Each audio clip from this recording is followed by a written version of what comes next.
Mi nombre es Kairel González y yo les voy a hablar sobre el síndrome obstructivo. El asma. El asma es una afección en la que las vías respiratorias se estrechan e hinchan, lo que puede producir mayor mucosidad. Esto puede dificultar la respiración, provocar tos, sibilancia al exhalar y falta de aire. Etiopatogenia. Los principales factores causales del asma atópico son una predisposición genética a la hipersensibilidad de tipo 1 y la exposición a un agente detonante ambiental que sigue sin precisarse del todo. Se plantea que la herencia de genes de riesgo hace al individuo propenso a desarrollar potentes reacciones TH2 contra antígenos ambientales que la mayoría de las demás personas pasan desapercibidas o despiertan respuestas inocuas. La respuesta asmática se atribuye a numerosos mediadores, pero cuesta determinar la importancia relativa de cada supuesto componente en el proceso humano real. La larga lista de sospechosos en el asma aguda puede subdividirse según la eficacia clínica de la intervención farmacológica con inhibidores antagonistas de los mediadores. Fisiopatología. El agente causal genera unas reacciones de respuesta a nivel del sistema respiratorio. En las vías respiratorias, esta reacción aparece en situaciones de sensibilización inicial frente a los alérgenos inhalados que estimulan la inducción de los linfocitos TH2. Estas células segregan citocinas que favorecen la inflamación alérgica y activan los linfocitos B para fabricar inmunoglobulina E y otros anticuerpos. Entre estas citocinas figura interleuquina 4, que pone en marcha la síntesis de inmunoglobulina E, interleuquina 5, que activa los eosinófilos de procedencia local, interleuquina 13, que induce la secreción de moco por las glándulas submucosas bronquiales y además fomenta la producción de inmunoglobulina E por los linfocitos B. Al igual que en otras reacciones alérgicas, la inmunoglobulina E recubre los mastocitos de la submucosa. Y la exposición reiterada al alérgeno desencadena la expulsión del contenido de sus gránulos y la producción de citocinas y otros mediadores que en común suscitan la reacción de las fases tempranas y tardías. La reacción inmediata viene dominada por la broncoconstricción, el aumento de la presencia de moco y un grado variable de vasodilatación, con mayor permeabilidad vascular. La broncoconstricción está provocada por estimulación directa de los receptores vagales subepiteliales a través de los reflejos tanto centrales como locales. La reacción de la fase tardía consta en gran medida de una inflamación con reclutamiento de leucocitos, en particular eosinófilos, neutrófilos y más linfocitos T. La atracción de los leucocitos está estimulada por las quimiosinas generadas por los mastocitos, las células epiteliales y los linfocitos, además de otras citocinas. Manifestaciones clínicas: falta de aire, dolor u opresión en el pecho, sibilancias al exhalar, que es un signo de asma en los niños, problemas para dormir causados por falta de aliento, tos o sibilancias al respirar. Exámenes complementarios: espirometría forzada con prueba broncodilatadora. Es la prueba fundamental para el diagnóstico y seguimiento del asma. Mide la cantidad y velocidad de salida del aire durante la expiración. Radiografía de tórax. Usualmente la radiografía de tórax es normal en los pacientes asmáticos. Se utiliza para descartar complicaciones u otras enfermedades con síntomas similares, como aspiración de un cuerpo extraño, infecciones respiratorias o malformaciones bronquiales. Enfisema.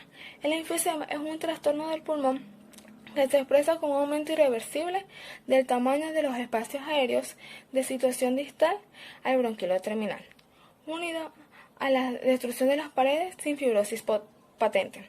Etiopatogenia. La enfermedad pulmonar obstructiva crónica se caracteriza por una ligera inflamación crónica de las vías respiratorias, el parénquima y los vasos pulmonares, los macrófagos, los linfocitos TCD4 y CD8 y los neutrófilos aumentan en diversos sectores del pulmón. Las células inflamatorias activadas liberan toda una serie de mediadores como leucotrieno, B4, interleuquina 8 y factor de necrosis tumoral, capaces de accionar las estructuras pulmonares o mantener información neutrófila.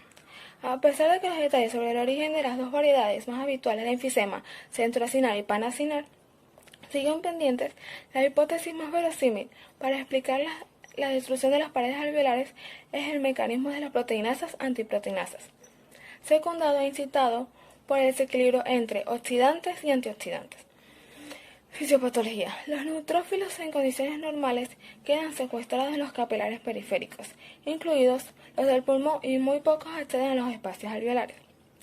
Cualquier estímulo que incremente el aumento de leucocitos en el pulmón o la liberación de sus gránulos encargados de proteinasas acentúan la actividad proteolítica. A unas concentraciones séricas bajas de alfa-1 antitripsina, la destrucción del tejido elástico no encuentra obstáculos y aparece el enfisema. Por lo tanto, se ve que el enfisema obedece a un efecto destructivo de la gran actividad de las proteinasas en los individuos con poca actividad antiproteinasas. Manifestaciones clínicas. Las manifestaciones clínicas del enfisema no surgen hasta haberse alterado un tercio del parénquima pulmonar funcional, como mínimo. La disnea habitualmente es el primer síntoma, empieza de manera gradual, pero su progresión es constante. Las sibilancias son un dato fundamental, por lo que resulta fácil de confundir con el asma. La tos y la expectoración son sumamente variables y dependen del alcance de la bronquitis asociada. La pérdida de peso frecuente puede acentuarse, tanto para hacer pensar en un tumor maligno encubierto. Normalmente el paciente presenta un tórax tentonel y disnea con una fase expiratoria claramente prolongada. Se siente hacia adelante en una posición encorvada y respira frunciendo los labios. Exámenes complementarios. Una radiografía de tórax puede ayudar a avalar un diagnóstico de enfisema avanzado y descartar otras causas de la falta de aire. Sin embargo, la radiografía de tórax también puede mostrar resultados normales aunque tengas enfisema. La exploración de tomografía computarizada combina imágenes de radiografías tomadas desde diferentes ángulos para crear vistas transversales de órganos internos. La exploración por tomografía computarizada pueden ser útiles para detectar o diagnosticar un enfisema. Bronquitis crónica. La bronquitis crónica se define únicamente de manera clínica como la presencia de tos constante con producción de esputo, claramente un mínimo de 3 veces al menos 2 años consecutivos, sin ninguna otra causa identificable. Cuando persiste durante años, puede suceder lo siguiente: evoluciona a una enfermedad pulmonar obstructiva crónica, dar lugar a una insuficiencia cardíaca o provocar una metaplasia y una displasia típica del epitelio respiratorio, que ofrece un terreno abonado para su transformación cancerosa. Etiopatogenia. El factor primordial a desencadenar la génesis de una bronquitis crónica parece ser una irritación mantenida por la inhalación de sustancias como humo de tabaco y polvos de cereales, algodón y sílice. Su primer rasgo es la hipersecreción de moco en las grandes vías respiratorias, vinculadas a la hipertrofia de las glándulas submucosas en la tráquea y los bronquios. Las proteinasas liberadas por los neutrófilos, como la elastasa de los neutrófilos y la catecina, así como las metaloproteinasas de la matriz, estimulan este proceso. Si continúa, también un acusado aumento de las células caliciformes en las pequeñas vías respiratorias para que comience la elaboración excesiva de moco, lo que favorece la obstrucción de las vías respiratorias. Se cree que tanto la hipertrofia de las glándulas submucosas como la hiperplasia de las células caliciformes son reacciones metaplásicas de carácter protector contra el humo de tabaco y otros contaminantes. Fisiopatología. Parálisis ciliar de las células de la mucosa respiratoria, lo cual ocasiona una retención de las secreciones de moco por las células caliciformes, incrementando enormemente el riesgo de infecciones secundarias, inflamación de la mucosa bronquial y alveolar con infiltración de neutrófilos y un incremento en la acumulación de toxinas, causando la destrucción del epitelio ciliar y metaplasia escamosa, incrementando grandemente el riesgo de una obstrucción local irreversible. Espasmo bronquial con obstrucción bronquial irreversible y con el tiempo destrucción del epitelio ciliar, fibrosis y metaplasia. Hipertrofia granular o hipersecreción de moco por la mucosa puede llevar a una insuflación pulmonar y atelectasia.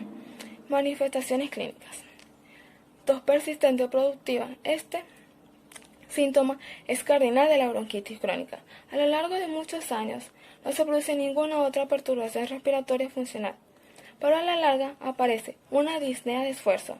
Otros elementos de la enfermedad pulmonar obstructiva crónica hacen su aparición, como la hipercapnia, la hipoxemia y una larga cianosis,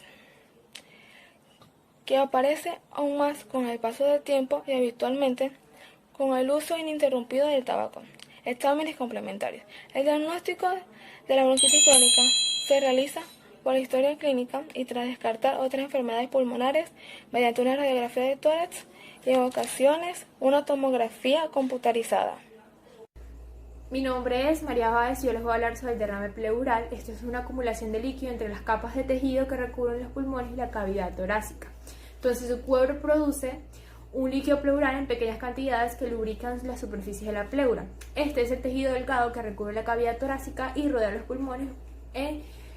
Causa un derrame pleural. Es una acumulación anormal y excesiva de este líquido. Hay dos tipos de derrame pleural, que es derrame pleural transudativo, es causado por líquido que se filtra hacia el espacio pleural.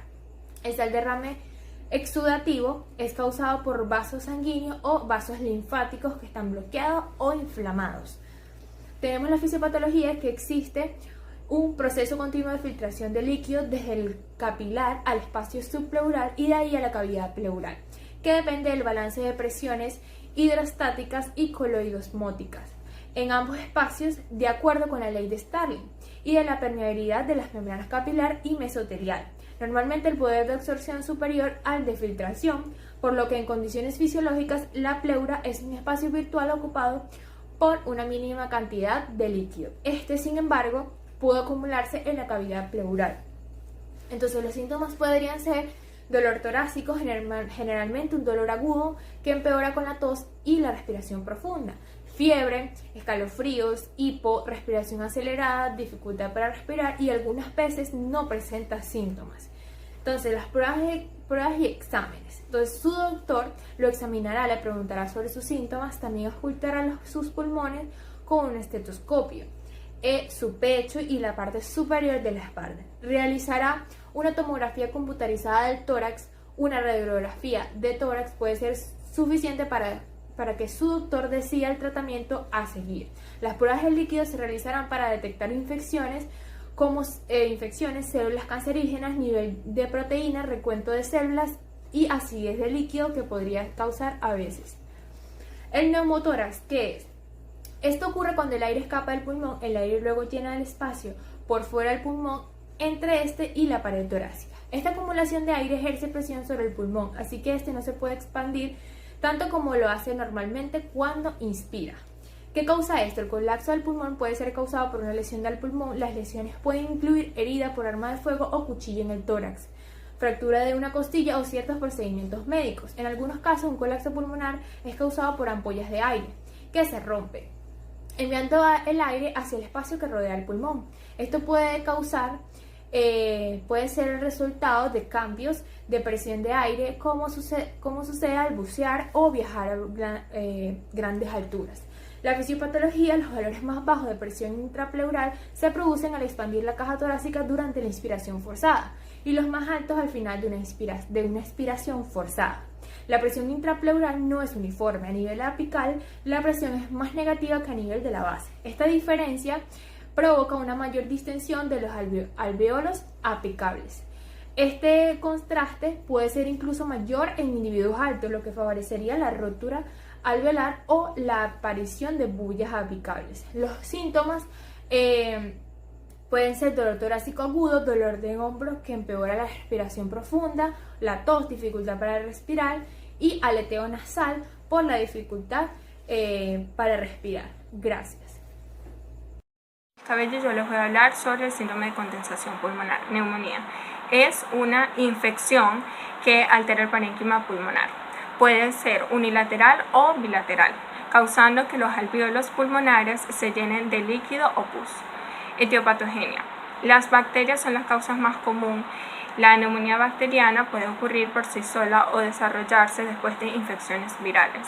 Ejemplo de bacterias que pueden causar neumonía: Streptococcus pneumoniae o Mycoplasma pneumoniae. Con respecto a los virus, a menudo la neumonía viral es leve y desaparece por sí sola en pocas semanas.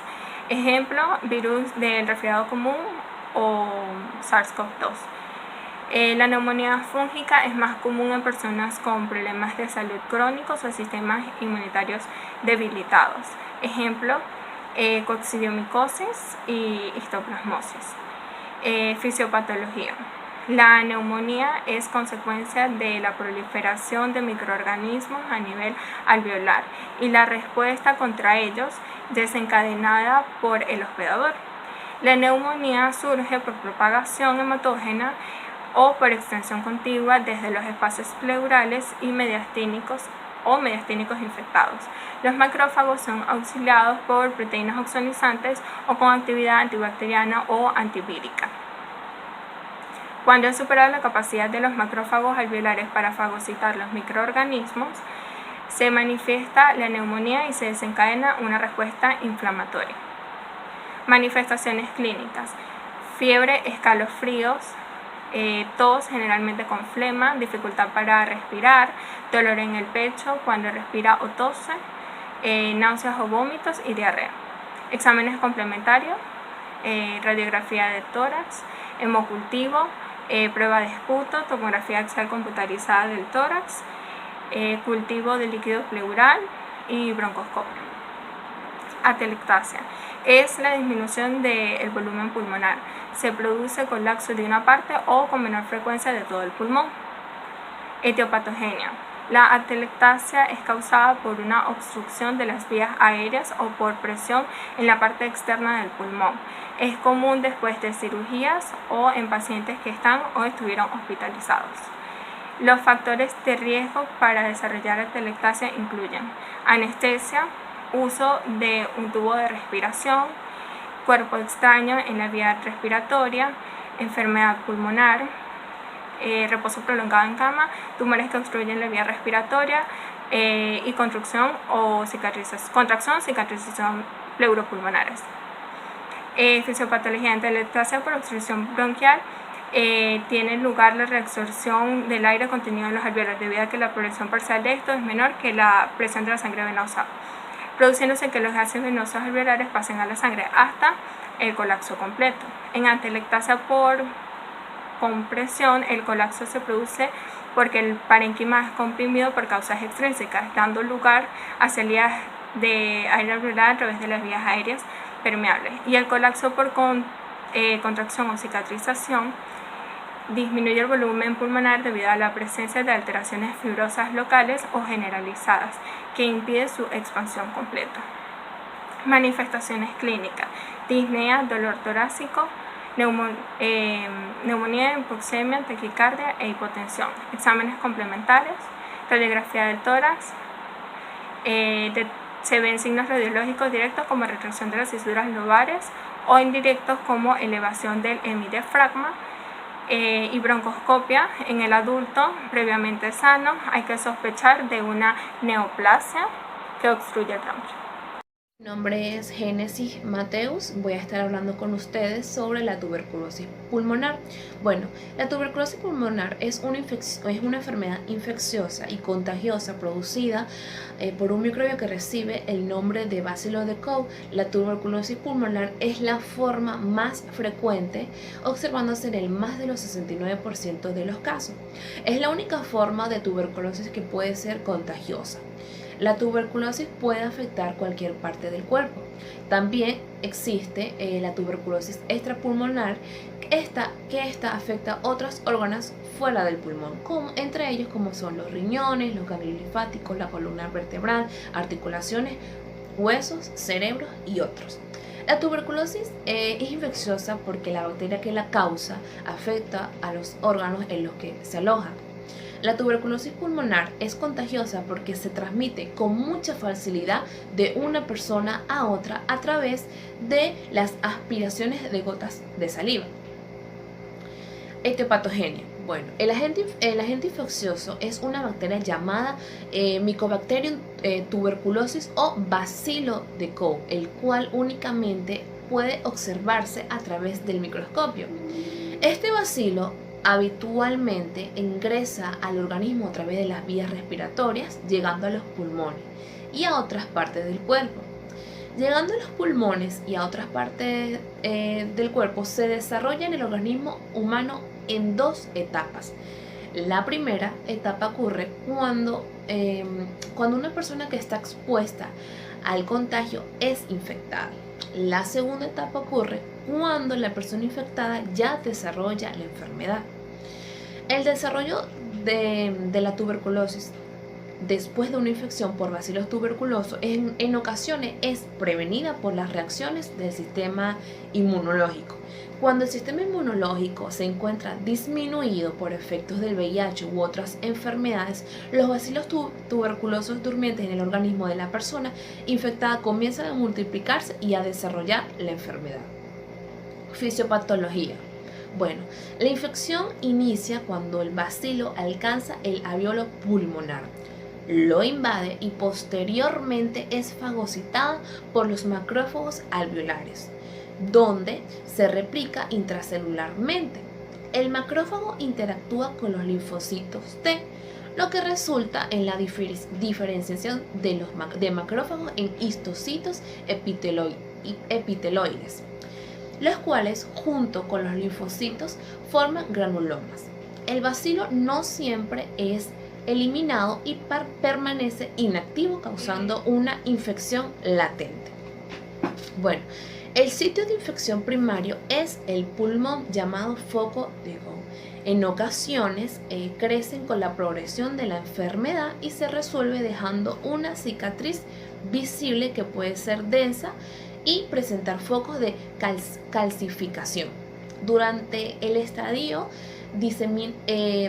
temprano de la infección, los microorganismos se diseminan por la vía linfática a la región iliar y mediastinal y por vía hematógena a sitios más distantes. El 5% de los individuos infectados por tuberculosis pulmonar tiene inmunocompromiso y la enfermedad activa se desarrolla clínicamente un año después de la infección, lo que se denomina como una infección progresiva primaria.